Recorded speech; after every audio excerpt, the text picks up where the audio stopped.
হরে কৃষ্ণা হরে কৃষ্ণা। জয় নৃসিংহদেব ভগবান কি জয়, জগৎগুরু প্রভুপাদ কি জয়, পতিত পাবন জয়, পতাকা স্বামী গুরু মহারাজ কি। হরে কৃষ্ণা। তো আজ আমি নৃসিংহ ভগবান সম্বন্ধে আমাদের গুরু মহারাজ বিশেষ কিছু কথা আলোচনা করেছেন, আমি সেই বিষয়ে একটু আলোচনা করতে চাইছি। হরে কৃষ্ণা।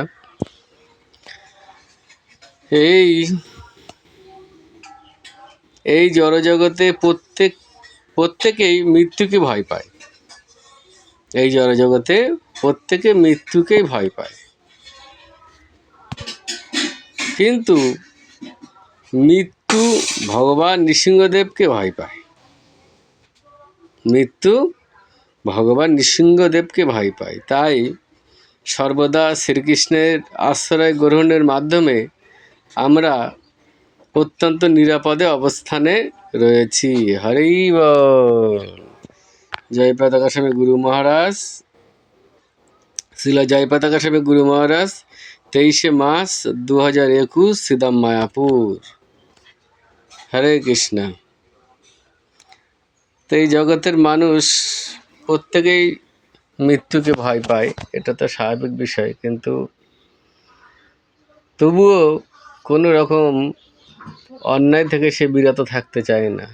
কিছুদিনের জন্য এসে কত রকম অন্যায় কর্ম করে, কিন্তু ভগবান নৃসিংহদেবকে মৃত্যু ভয় পায়।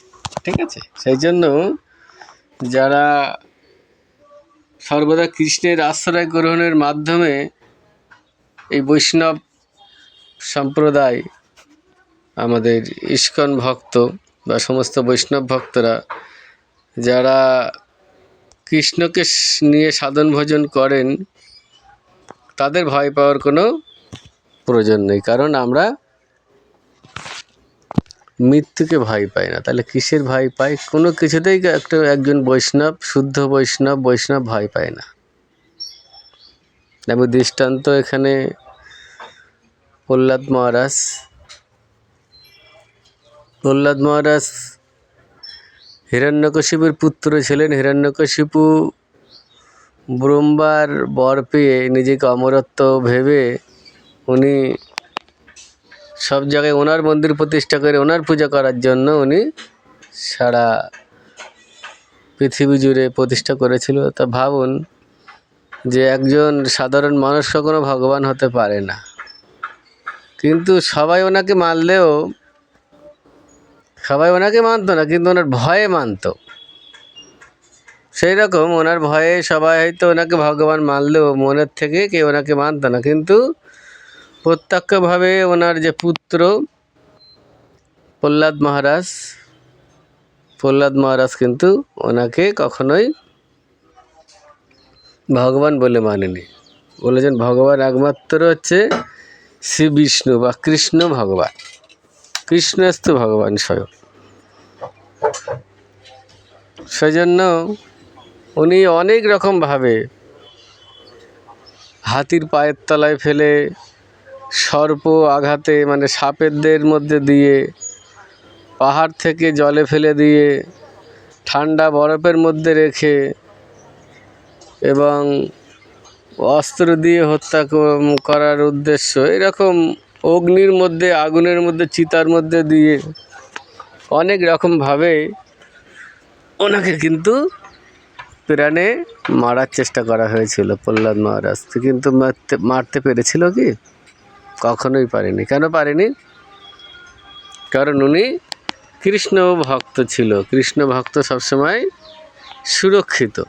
আমাদের ভক্তদের এই অভয়টা অবশ্যই পাওয়া উচিত। কৃষ্ণ ভক্ত সবসময় ভগবান নৃসিংহদেবের দ্বারাই সুরক্ষিত। তারই দৃষ্টান্ত এক্সাম্পল হচ্ছে প্রহ্লাদ মহারাজ।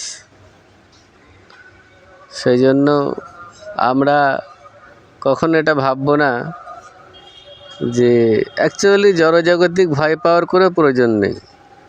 আর একটা দৃষ্টান্ত আছে,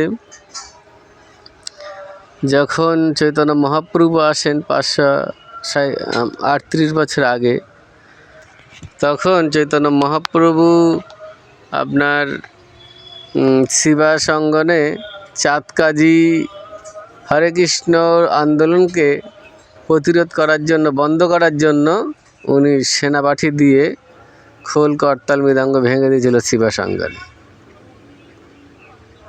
সেখানেও কিন্তু অনেক লক্ষ লক্ষ বৈষ্ণব যে প্রতিবাদ করে। আইন অমান্য আন্দোলন, প্রথম আইন অমান্য আন্দোলন আমাদের ভারতবর্ষে ওইখানে অনুষ্ঠিত হয় চৈতন্য মহাপ্রভুর নেতৃত্বে। যাই হোক, যখন ভগবান চৈতন্য মহাপ্রভু গেছেন তখন চাঁদ কাজী খাটের তলায় পলিয়ে আছে। তখন মহাপ্রভু বলছে, কাজী তুমি বেরিয়ে এসো। তা কাজী বেরিয়ে এসছে, বেরিয়ে এসে মহাপ্রভুর সঙ্গে অনেক কথা হলেন। তখন উনি বলছে, তুমি খাটের তলায় পালিয়ে আছো কেন? তখন বলছে যে কাল রাত্রে আমি যখন শিবাসাঙ্গনে মৃদঙ্গ, খোল, করতাল ভেঙে অনিষ্ট করে আমি এসেছিলাম, তখন রাত্রে একজন এসেছিল আমার এখানে। তার দেহটা মানুষের, কিন্তু মুখটা সিংহের মতো, সিংহের মুখ, এবং আমার গায়ের উপরে চড়ে আমাকে হুমকি দিয়েছে, তুই আমার হরে কৃষ্ণ আন্দোলনে আর কি বাধা দিবি, তো বংশ আমি ধ্বংস করে দেবো। বলছে আমার কথা বিশ্বাস করুন, বিশ্বাস না হলে দেখুন। তখন জামা খুলে দেখাচ্ছে যে নৃসিংহদেব বুকে চড়েছিল এবং ওর বুকে আঁচড় দিয়েছিল।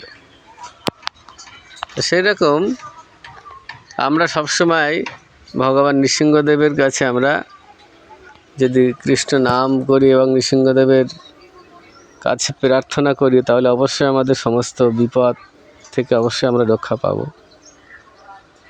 আমি ছোট্ট একটা এক্সাম্পল দেবো। আমি নিজের, আমরা দুজন প্রচার করতে যাই, তা আমি গীতা নিয়ে পিছনে বসেছিলাম, এক পেটি গীতা, আর উনি আমার যে ভক্ত উনি মোটরসাইকেল চালাচ্ছিলেন, সামনে অনেক কিছুই ছিলেন। তা আমরা খুব জোরে পড়ে গিয়েছিলাম রাস্তার উপরে। একজন মোটরসাইকেল ঘোরাতে গেছে, সাট করে চাকাটা তুলে দিয়েছে সামনে, আর আমাদের সামনের চাকায় লেগে আমরা খুব জোরে পড়ে যাই। কিন্তু আমাদের সামান্য হাঁটুতে একটুখানি চিড়ে গিয়েছিল, সামান্য। কিন্তু যেটা হওয়ার কথা ছিল, আমাদের দুজনের ঠ্যাং ভেঙে অন্তত হসপিটালে ভর্তি হওয়ার কথা ছিল, কিন্তু আমাদের গায়ে কোনো আঘাতে আসেনি। আমরা কিছু বুঝতেই পারি না, আমরা হাসতে হাসতেই পড়েছি, হাসতে হাসতে উঠে আবার সেই প্রচার কার্যে চলে গেছে। সেরকম আমরা সবসময় এই দৃষ্টান্ত থেকে আমি দেখতে পাই যে গুরু মহারাজ কতটা সত্য আমাদের জন্য বলছে, যে আমরা সত্যি সত্যি ভগবান নৃসিংহদেবের দ্বারাই আমরা সুরক্ষিত। আমি সকল কৃষ্ণ ভক্তকে আমি এই অভয় দান করতে চাই, আমি গুরু মহারাজের সন্তান হিসেবে, যে এই কথাটি 100% সত্য স্বীকার করে আপনারা কৃষ্ণ নাম নিজে করুন এবং কৃষ্ণ নাম প্রচার করুন। জগতের সব দ্বারে দ্বারে কৃষ্ণ নাম পৌঁছে দিন, তাহলে আপনি গুরু মহারাজের প্রিয় সন্তান হতে পারবেন। হরে কৃষ্ণা। জয় নৃসিংহদেব ভগবান কি জয়, জয় গৌরশিল প্রভুপাদ কি জয়, পতিত পাবন জয় দ্বারকা স্বামী গুরু মহারাজ কি, নিতাই গৌর প্রেমানন্দে। হরি হরি হরি হরি হরি বল।